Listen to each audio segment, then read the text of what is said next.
Thank you so much for joining us on the Dwelling Show. I'm your host, Ola Dantes. I've got Joe DiSanto with us today. Hey, Joe, how you doing? Hey, good. Hola. How are you, man? It's good to Doing see you. fantastic. Yeah, good to see you, man. Thank you so much for joining us. Yeah, Of on the course. Dwelling Show, there's a bunch for us to talk about. You've retired at the young age of 43, so I definitely would want to touch on that. So can you just kind of give our listeners a little bit more about you, Joe, who you are, what you've been doing, and kind of where you're at right now? Yeah. Well, I kind of describe myself as sort of a do-it-yourself entrepreneur type. Um, I've always just liked to learn by doing, and went to college, but I was excited to get out and just kind of get to working and kind of figuring things out, and just along the way, I've always been interested in personal finance. Like I didn't study finance per se, like in school. I actually was an art and photography major. So I have kind of like an art brain and like a math brain. And so I pursued that as like my studies, but I always was into finance, personal finance, and kind of just keeping track of my finances and investing and stuff like that, for the obvious reasons that it's probably just a good thing to do, but it also just happens to be something I'm interested in. So I actually kind of feel like I taught myself a lot about business management and money management just by, tracking my own personal expenses, and income and expense, and understanding that ultimately you need to make more than you spend, obviously, both in life and in business. And, another thing about me is I did always want to own my own business as well. So I always had that in the back of my mind. I like personal finance. I wanted to own a business, and I really was interested in buying real estate as soon as I could, just my own house. Those are kind of things that were rolling around my mind after college. And I, I got comfortable with like kind of running the numbers of businesses, like I said, doing it myself. And then eventually I was kind of looking for a kind of business that fit in with my art interest. And luckily I did find my way into post-production. Originally I kind of studied photography and I was going to pursue that. And then I learned about post-production, which is, if any of your listeners don't know what that is, when you make a TV show or a movie or a television commercial or a music video, the first thing you do is shoot the footage. That would be the production portion of the process. And then post-production is everything that happens after that. So it's video editing, it's some visual effects, graphic design and animation, sound design, sound editing, and sound mastering. All that's part of the post-production process. And when I originally learned about it, it was kind of like I took my photography knowledge, which included both photography but also like digital imaging, like Photoshop and all that sort of stuff, and post-production took that and kind of put it in motion. Essentially, it was like motion pictures, quote unquote. So when I got into that right after college, I felt lucky to have kind of navigated my way into that business, and I immediately saw it as the kind of business that would be perfect for me to eventually start. So I kind of set out right after college with that goal in mind, and also with the goal of buying a house, my own house, as soon as I could, and seeing where all that took me. And I just kind of decided to jump in, and learn as much as I could about post-production. I eventually decided to leave. I was in New York City doing that, and decided to leave and move to Los Angeles, where I thought there was like more opportunity. And was really happy I made that move, because I loved living in Los Angeles. It was a great place, great time. And I was there for about 20 years, and things went pretty well overall. And eventually my wife and I had a kid. And the post-production business, entertainment, advertising, it's a lot of hours. It's a long hours business. You really got to commit to just living it as a lifestyle. I mean, that's true for a lot of businesses. But once we had our kid, we were like realized that working lots of hours all of a sudden, was really hard to do, while also, keeping one eye on this child. No one really tells you that kids are like 24-hour surveillance. Like you actually can't like not stop. You can't stop watching them. You really Yeah, have to for limit at yourself. least 18 years, right? At least 18 Yeah. years. or you got to pay someone to watch them.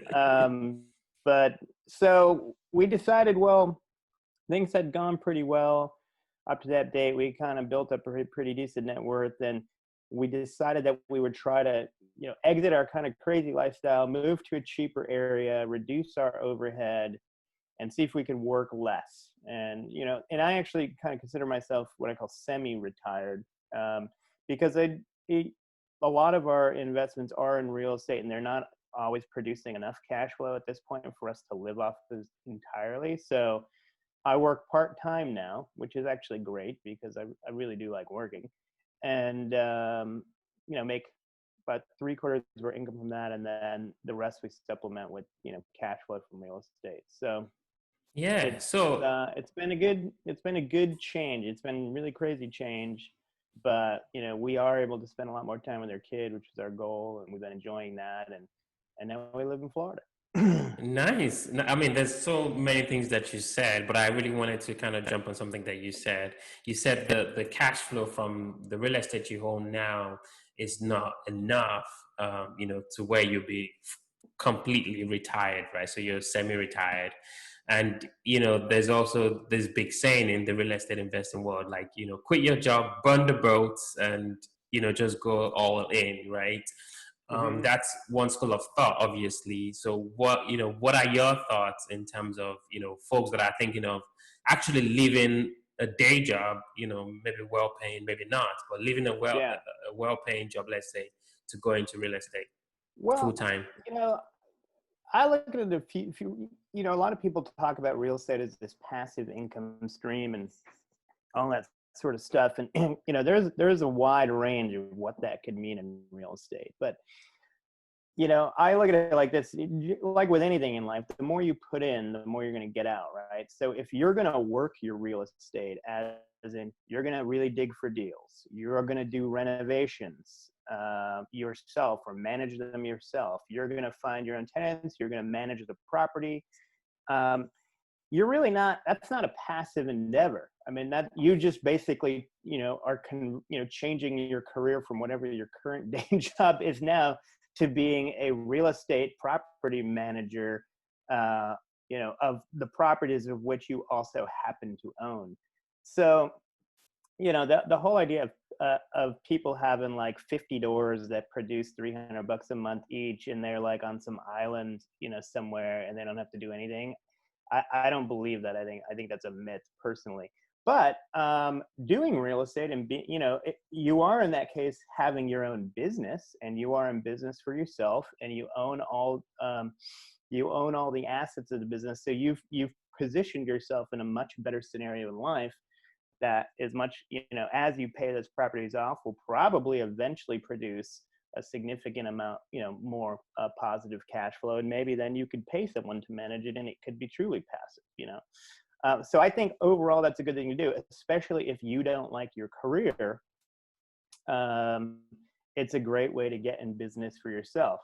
Now, truly passive real estate is something that you don't do any of those things. You don't really find, the good deal. You don't do the renovation. You don't get the tenants, and you don't manage it, right? And today, that's called turnkey real estate, as you probably know.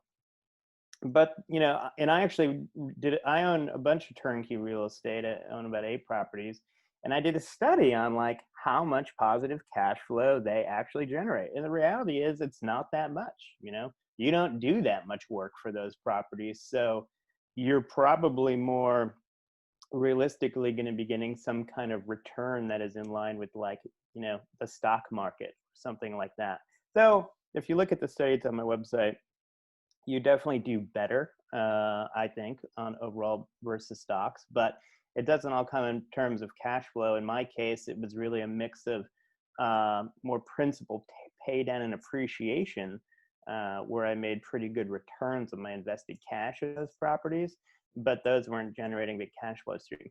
Now, I own a couple of properties down here in Florida that I do the management on. I manage the renovations of. I got it a good deal, and those are producing pretty good positive cash flow every month, and that's really the main stream. So I guess ultimately, from my perspective, and you can go on Reddit, you can go anywhere, and you can find people telling you they're making $1,000, a month because of cash flow on their single family house. I don't know if that's true or not, but I hope it is for their sakes. But if that's what's happening, it's because that person has put in a ton of work into creating an investment that's really, going to create that kind of return. And you can you trade your time for money, I guess. So, but like I I like the fact that I'm working part time. I have more time for our family, and calling myself semi-retired is like an easy way to explain my scenario to people. But I like working, and I like working on real estate, and I like doing renovations, and I also liked owning a business. So, So I'm yeah, not I mean, I trying to really want to. get out of working personally, but I definitely wanted to work less and have more control over my week and my days, and be able to take off any given day of the week and go do something, or whatever. So that was kind Yeah. of my goal, as opposed to just like stopping. Right, right, right. So yeah, the other thing was that I wanted to bring out is, so you started your own post production company in LA. You grew the thing from like 30. You grew the company to like 30 employees. You had like 50. I'm sorry, 5 million in annual revenue, producing Hmm. like two critically acclaimed documentaries and an Emmy-winning HBO series. So you've done a Yeah. lot in the business world. So have you seen some Thanks. of that translated into real estate investing? Have some of the skills that you learned, has that kind of helped you as an entrepreneur in real estate? Yeah, of course. I mean, yeah, I look at real estate. It's like a business, I mean, again, as always, with any successful business, it has to make more money than it spends. You have to make a good return on your invested money and the time you put in. And real estate's no different in that sense. So, and also along the way, like for our business, I'll cut to saying that, in terms of real estate, it's actually done quite well for us, is our residences too. And I've always bought houses that were kind of fixer uppers that I could do work on over the time of living there and create some value, you know. And I call that the live and flip, where you buy, like, a cheaper house in a good neighborhood or whatever, and you just pick away at the work. You do it while you live there, and you create value. And in those and with houses that you own, you don't pay taxes on your profits, so it's a huge tax benefit that adds to the return. But we did the same thing with our businesses, homes, I guess you would say. About 3 years after starting the business, we needed to get a bigger space, and so we were looking around. And the reality is, with commercial real estate, most of the time you got to do your own renovations. I mean, at least in LA. So I was like going out looking at properties to rent, and I'm like, oh wow, so I'm going to rent this, but I have to put like $500,000 of renovations into this place to make it what I need it to be.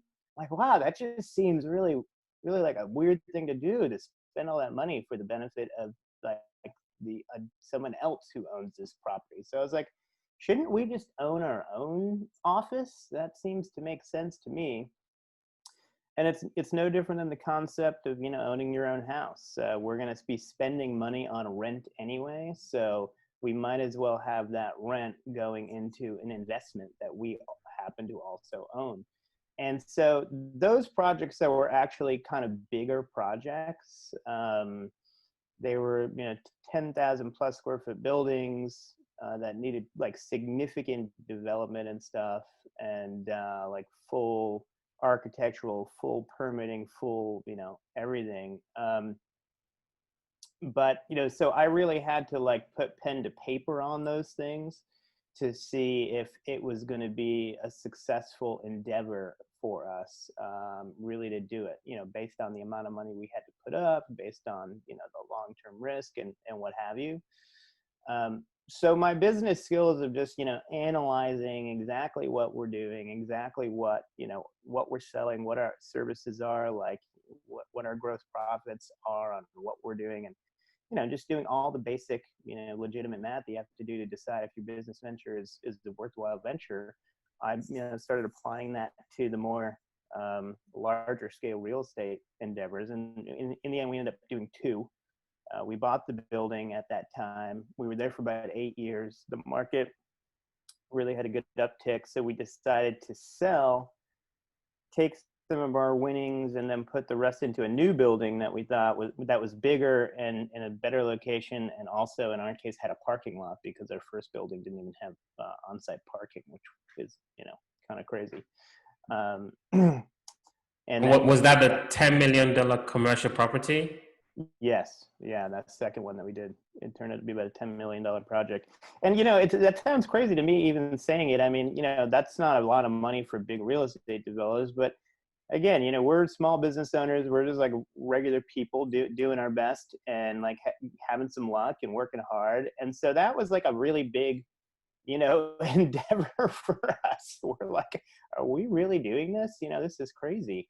But you keep upping the ante for yourself, I feel like, in life. And with every time you do that, you grow, and your capacity for like comfort within like bigger deals grows. And Yeah. but you always got to do the math. That's the other thing I Right. kind of say about myself. I am the guy, I'm the type of guy that does the math. Like you can do the math on pretty much everything in life.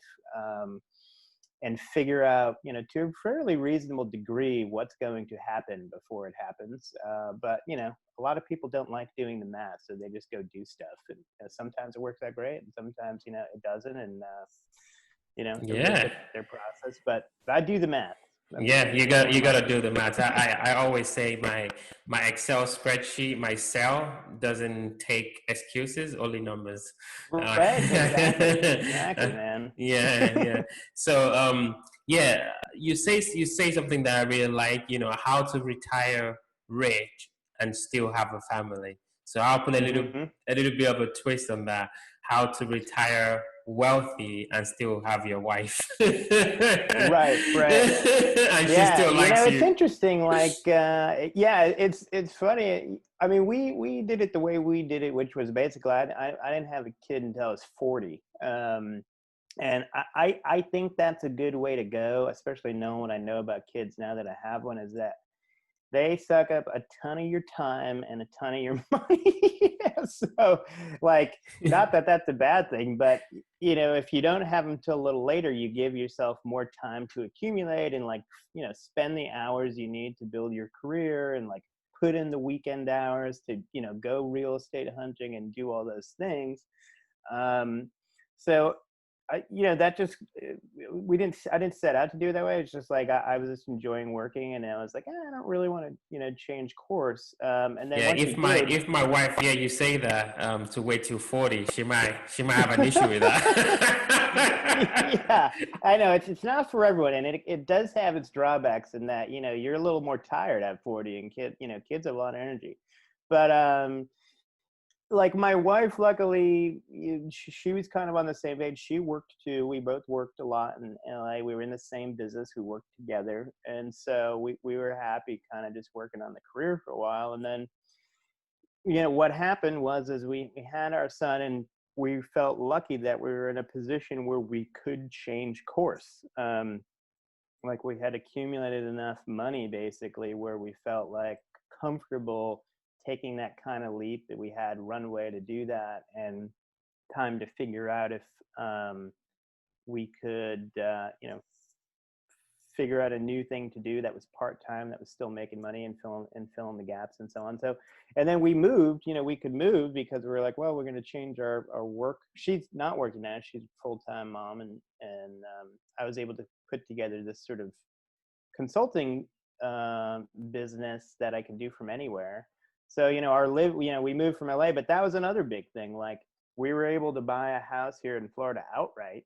And, our monthly payment for our housing is just very low. It's significantly lower than LA. It's like over $5,000 less a month. So, having those options and those choices, we were very thankful for, Right. and Right. Yep. it Yep. gave Yep. us the opportunity to kind of shake it up. Right. Right. Man, Joe, we can keep going, but we're definitely dwelling into the quick rounds now. These are going to be quick Sure. questions, quick answers. You ready, sir? All right. All right. Yep. Okay. First question. What makes you, Joe, unique? What is that differentiating factor that separates you from the next guy or the next girl?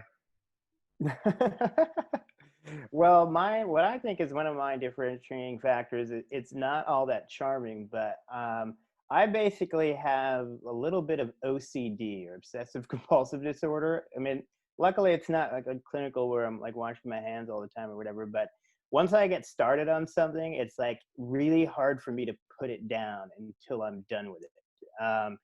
And it's kind of maddening at times, but it's like a trait that like I've put to really good use in my life. And so doing all these businesses and doing all this stuff, it's like once I start, I just like can't stop until like I get it to like the next stage, even though sometimes it drives me insane. So that is one of my like secret sauces, I guess, that I've been blessed with. I guess you Nice, would nice. say. Yeah, I like it.